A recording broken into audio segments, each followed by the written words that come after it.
Hello all, this is Anita from Varnam Academy of Arts. இது என்னோட POP Ganesha statue.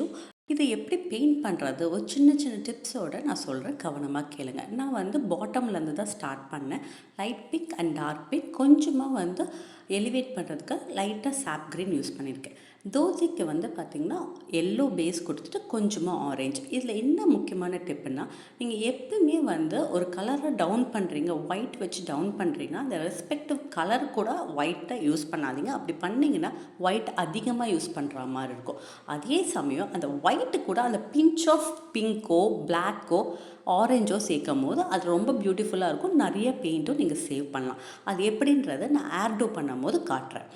White கூட கொஞ்சமாக black use பண்ணிக்கோங்க. ஒயிட் பார்த்திங்கன்னா இப்படி தான் மிக்ஸ் பண்ணணும். எப்பயுமே ஏருக்கு ஜெட் பிளாக் யூஸ் பண்ணாதீங்க. ஃபஸ்ட்டு பேஸ் கலர் ஒரு க்ரே கலர் கொடுத்துட்டு அது கூட பிளாக் பண்ணிவிட்டு லைட்டாக ட்ரை ப்ரஷ்ஷை வச்சு ப்ரஷ் பண்ணும்போது ரொம்ப பார்த்திங்கன்னா நேச்சுரலான கலர் உங்களுக்கு கொடுக்கும்.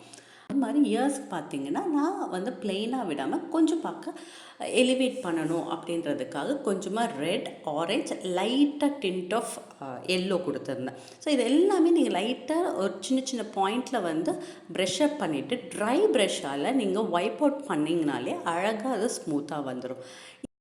நான் கிரீட்டத்துக்கு பார்த்திங்கன்னா 2 கலர் யூஸ் பண்ணியிருக்கேன். கோல்டு பார்த்திங்கன்னா ரொம்ப ராவான லுக்கு கொடுக்கும். அது கூட கொஞ்சமாக காப்பர் ஆர் ப்ரான்ஸ் கலர் நீங்கள் கொடுக்கும் போது ரொம்ப பியூட்டிஃபுல்லாக இருக்கும். கிரீட்டத்துக்கு நான் அந்த ஓல்ட் பிக்சரை ஃபினிஷ் பண்ணியிருக்கேன். இப்படி தான் நான் பண்ணியிருக்கேன். ஸோ இது ஒரு பிகினர்ஸ்க்கு கண்டிப்பாக ஒரு யூஸ்ஃபுல்லான டிப்பாக இருக்கும். அந்த வீடியோ உங்களுக்கு பிடிச்சிருந்தா, இந்த மாதிரி நிறைய வீடியோ உங்களுக்கு வேணும்னா கண்டிப்பாக என்னோடய பேஜை ஃபாலோ பண்ணிக்கோங்க. தேங்க்யூ, பாய்.